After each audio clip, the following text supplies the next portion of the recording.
Welcome back Amigos. ఈ రోజైతే మనాలిలో mall రోడ్లో ఉన్న ఒక పార్క్కి రావడం జరిగింది గాయస్. ఈ పార్క్ అయితే ఒకసారి మొత్తం పూర్తిగా తిరిగి చూసేద్దాం పదండి. వీడియోలోకి వెళ్ళే ముందు ఒక చిన్న రిక్వెస్ట్, చూస్తున్న ప్రతి ఒక్కరూ లైక్ చేస్తారని సబ్స్క్రైబ్ చేస్తారని ఆశిస్తున్నాను. Let's go. వీడియోని ఎక్కడ స్కిప్ చేయకుండా చూడండి. చివరిలో మీకు అదిరిపోయే ట్విస్ట్ ఒకటి ఉంటుంది. చెట్లతో పాటు మన ఇండియాలో మనుషులు ఎలా బిహేవ్ చేస్తారనేది కూడా మీకు చూపిస్తాను. పదండి గాయస్, చూద్దాము. ఫస్ట్ ఎంట్రీ అయితే ఎలా ఉంటుంది. మేము ఆల్మోస్ట్ ఈ పార్క్ రీచ్ అవ్వడానికి ఆఫ్టర్నూన్ 3 అయింది. చలి మాత్రం ఎక్కువగానే ఉంది. సో అందరూ అందుకే స్వెటర్లు వేసుకుని తిరుగుతున్నారు. ఎండ కాస్తుంది కానీ చలి మాత్రం ఏం తగ్గట్లేదు. ఓకే పదండి, ఈ అందమైన ఫారెస్ట్ లాంటి పార్క్ని చూసి వెళ్దాము. ఈ పార్క్ ఎంట్రన్స్లో సీసీ కెమెరాలు అన్ని చోట్ల అమర్చి పెట్టారని చెప్పి బోర్డు పెట్టారు. చాలా మంచిది. పదండి ఇంకా లోపలికి వెళ్దాము. ఇక్కడైతే పిల్లల కోసం ఆడుకోవడానికి మెటీరియల్ పెట్టారు. చాలా మంచిది. ఇంత మంచి నేచర్లో చిన్నపిల్లలు ఎంతో ఆహ్లాదకరంగా ఆడుకుంటున్నారు. గుడ్. కొంచెం ఎంట్రన్స్లో కొంచెం డిస్టర్బింగ్ సౌండ్స్ ఉంటుంది కానీ కొంచెం లోపలికి వెళ్ళి కొద్దీ మొత్తం డిస్టర్బెన్స్ అంతా పోతుంది. ఐ మీన్ ఇక్కడ కొంచెం చిన్నపిల్లల ఆటలు, ఆ మిషన్ సౌండ్స్ ఎక్కువ ఉంటాయి. ఈ పార్క్లో నాకు నచ్చినవి యానిమల్స్ కోసం, బర్డ్స్ కోసం, సమ్ యానిమల్స్ కోసం అని చెప్పి బోర్డ్స్ పెట్టారు. ఆ బోర్డ్స్లో వాటికి సంబంధించిన డీటెయిల్స్ రాశారు. ఐ మీన్ కొంతమంది చూసినప్పుడు కొంచెం వాటి మీద అవగాహన రావడానికి ఛాన్స్ ఉంటుంది. సో ఇలాంటి ఇన్ఫర్మేషన్లు పబ్లిక్లో పెట్టడం చాలా మంచిది. కొంచెం అవగాహన కూడా వస్తుంది అందరికీ. నేను పార్క్ రాకపోవడానికి మెయిన్ రీజన్ ఇలాంటి లవ్లు ఉంటాయని చెప్పి. సో దాన్ని స్కిప్ చేసేద్దాం. ఈయన్ని చూశారు కదా, సిగరెట్ గాలిలో ఎలా కూతున్నాడు. ఇది పార్క్ అని కామన్ సెన్స్ ఉండదు. కనీసం చదువుకున్నాం కదా మనం పిల్లల ముందు కాల్చకూడదనే కామన్ సెన్స్ కూడా ఉండదు. అది బేసిక్ సివిల్ సెన్స్ ఉండదు పిచ్చనా కొడుకులకి. వాళ్ళ లెఫ్ట్ సైడ్ పిల్లలు ఆడుకుంటున్నారు, పిల్లలు పరిగెడుతున్నారు. వీడేమో గాలిలో కుదులుతున్నాడు సిగరెట్. కనీసం పిల్లలు చూస్తే ఇలాంటివి నేర్చుకుంటారనే సిగ్గు శరం కూడా లేకుండా ఇలాంటి చూస్తుంటే నాకు ఎక్కడో కాలిపోతుంటది. కనీసం బేసిక్ సెన్స్ లేకుండా ఎలా బతుకుతున్నారు నాకు అర్థం కాదు. ఇంతకంటే పెద్ద ఘోరాలే చూశాను. ఎక్కడైనా చిన్నపిల్లలు చాక్లెట్ ర్యాపర్స్ పాడేయడం అలవాటు.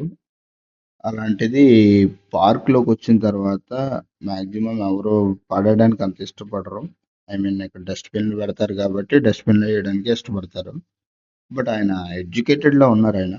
ఐ మీన్ ఆయనకి ఏమనిపించిందో ఏంటో నాకు తెలియదు కానీ ఆ పిల్లోడికి చాక్లెట్ ఇవ్వడానికి చాక్లెట్ ర్యాపర్ కట్ చేసి దాన్ని అక్కడే ఆన్ ద వే రోడ్లోనే, ఐ మీన్ పార్క్లో వే ఉంటుంది కదా, దాంట్లోనే పడేసాడు. ఇంకా ఇలాంటి వాళ్ళని ఏం చేయలేం. మళ్ళీ ఇలాంటి వాళ్ళే మళ్ళీ పొద్దున్నే వాళ్ళు వాట్సాప్లో గ్రూపుల్లో మెసేజ్ పెడతారు మన భారతదేశాన్ని మనం క్లీన్ చేసుకోవాలని. ఇంకా అలాంటి వాళ్ళు ఏం చేయలేము, అది వేరే విషయం. సినిమాటిక్ లుక్లో ఉన్న ఈ పార్క్లోకి వాకింగ్ చేయడం ఒక ఎత్తు అయితే సైక్లింగ్ ఇంకొక ఎత్తు. నిజంగా సైక్లింగ్ అయితే చాలా బెస్ట్ ఎక్స్పీరియన్స్ చేయొచ్చు. బట్ అన్ఫార్చునేట్లీ మేము నడుచుకుని వెళ్ళి ఆ చివరికి వెళ్ళిన దాకా మాకు తెలియలేదు. మేము లేదో వాళ్ళ స్టాఫ్ అనుకున్నాము, దానివల్ల మేము అడగలేదు. కానీ చాలా బాగుంటుంది ఈ రోడ్లో ఆఫ్ రోడింగ్లో సైక్లింగ్ చేస్తూ పార్క్లో ఏదో అడవిలో సైక్లింగ్ చేస్తున్న ఫీలింగ్ వస్తుంది. అంటే కొంతమంది బాగా గుద్దబలిసిన వాళ్ళు ఉంటారు, వాళ్ళు ఇలా ఆటోలో వెళ్తారు అనుకోండి, అది వేరే విషయం. నాకు గుద్దబలితే ఇక్కడ కార్ వేసుకుని వస్తాను నేను, అది వేరే విషయం. నేచర్ని ఎంజాయ్ చేస్తూ మన బాడీలో ఉన్న కొలెస్ట్రాల్ తగ్గించడానికి వాకింగ్ చేయడం అనేది చాలా మంచి అలవాటు. ఎయిర్ క్వాలిటీ అయితే చాలా చాలా చాలా మంచిది. ఇక్కడ వాటర్ డెన్సిటీ కూడా చాలా మంచిది. ఇప్పుడు దీన్ని ఎంతలా పొగిడేస్తుంటే కొంతమంది సో కాల్డ్ పీపుల్ ఉంటారు, వాళ్ళని వేసుకుంటారు. వీడు అక్కడికి వెళ్ళి అక్కడ పొగుడుతున్నాడు, మనల్ని తగ్గించేస్తున్నాడు అనుకుంటారు. ఇది మన ఇండియానే, ఎక్కడో కాదు, మన ఇండియాలోనే ఉంది ఇది. ఇది మనాలిలో. ఎవరు తప్పుగా అర్థం చేసుకోకండి. సో పదండి చూద్దాం, ఇంకా చాలా ఉన్నాయి. ఐ మీన్ చాలా దూరం ఉంది. ఐ మీన్ చెప్పాను కదా అడవిలా ఉందని, అందుకేనేమో ఇంత లాంగ్ ఉంది. అడవి లాంటి పార్క్ అంటే నిజంగా ఈ మాత్రం రేంజ్ ఉండొచ్చు. ఇవి అంత చెట్లు చూస్తుంటే సినిమాటిక్ రేంజ్లో ఉంది.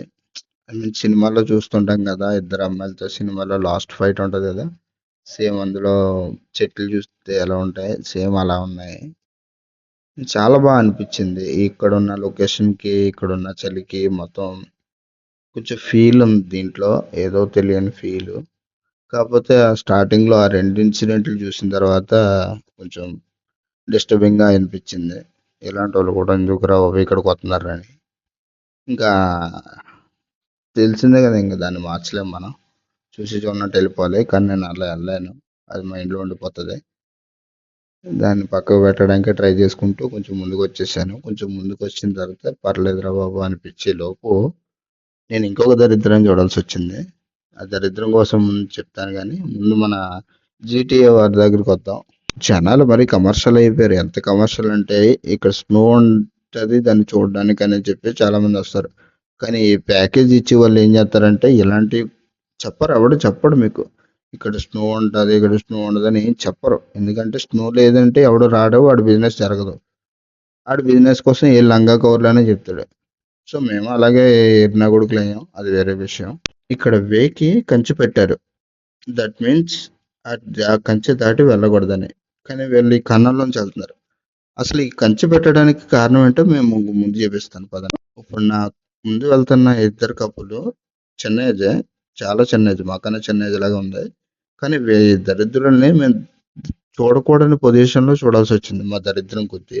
ఆత్రం అందరికీ ఉంటుంది. కానీ రూమ్‌కెళ్ళే వరకు కంట్రోల్ చేసుకుంటే మంచిది. ఇలాంటి పబ్లిక్ ప్లేసుల్లో అలాంటి బోకు పనులు చేయడానికి మీ తల్లిదండ్రులు మీకు ఏం నేర్పించారో అది మీకే తెలియాలి. సర్లే ఇలాంటివి ఎన్ని చెప్పినా ఎవడు మారడనుకో అది వేరే విషయం. ఆ కంచె దాటిన తర్వాత వ్యూ అయితే ఎలా ఉంది చూసారు కదా! కిందకి డైరెక్ట్ కిందకుంది. చక్రం కింద రాయి అటు ఇటు అయితే హ్యాండిల్ ఎటువైపు వెళ్తదో ఎవరికీ తెలీదు. సో అందుకని చెప్పి అక్కడ కంచె పెడితే ఆ కంచెని దాటి మరీ వచ్చాం. ఇలాగా తెలియని ప్లేస్‌కి ఎంజాయ్ చేయడానికి వచ్చినప్పుడు మీరు అలాంటి సాహసాలు చేయకండి. మీ కుటుంబం మిమ్మల్ని నమ్ముకుని ఉంటుంది. సో మీరు అలాంటి రిస్కులు తీసుకునేటప్పుడు కొంచెం ఆచితూచి జాగ్రత్తగా చేయండి. ఏదైనా కొంచెం ఆలోచించి చేయండి. ఇక ఇందాక చెప్పాను కదా! వాళ్ళే వీళ్ళు. కొంచెం లోపలికెళ్ళి ఫోటోలు తీసుకోవడానికి వెళ్తే ఈ దరిద్రాన్ని చూడాల్సొచ్చింది. ఇంకేం చేత్తాం ఏం చేయలేం. సో మీరైతే వీడియోని లైక్ చేయండి, కామెంట్ చేయండి, సబ్స్క్రైబ్ చేయడం మర్చిపోకండి. ఇలాంటి డేంజర్ ప్లేసుల్లో వచ్చినప్పుడు కొంచెం ఇన్‌స్ట్రక్షన్స్ ఫాలో అవ్వడం మంచిది. ఎందుకంటే ఎవరికీ ప్రాణం తిరిగి రాదు. పోతే జాగ్రత్తగా ఉండాలి. ఇలాంటివి చెప్తే నన్ను శుద్ధపూస అనుకుంటారు. బట్ పర్లేదు. ఇలాంటివి విని ఎవడైనా ఆగితే వాడి ప్రాణం సేవ్ అయినట్టే కదా! Thank you so much.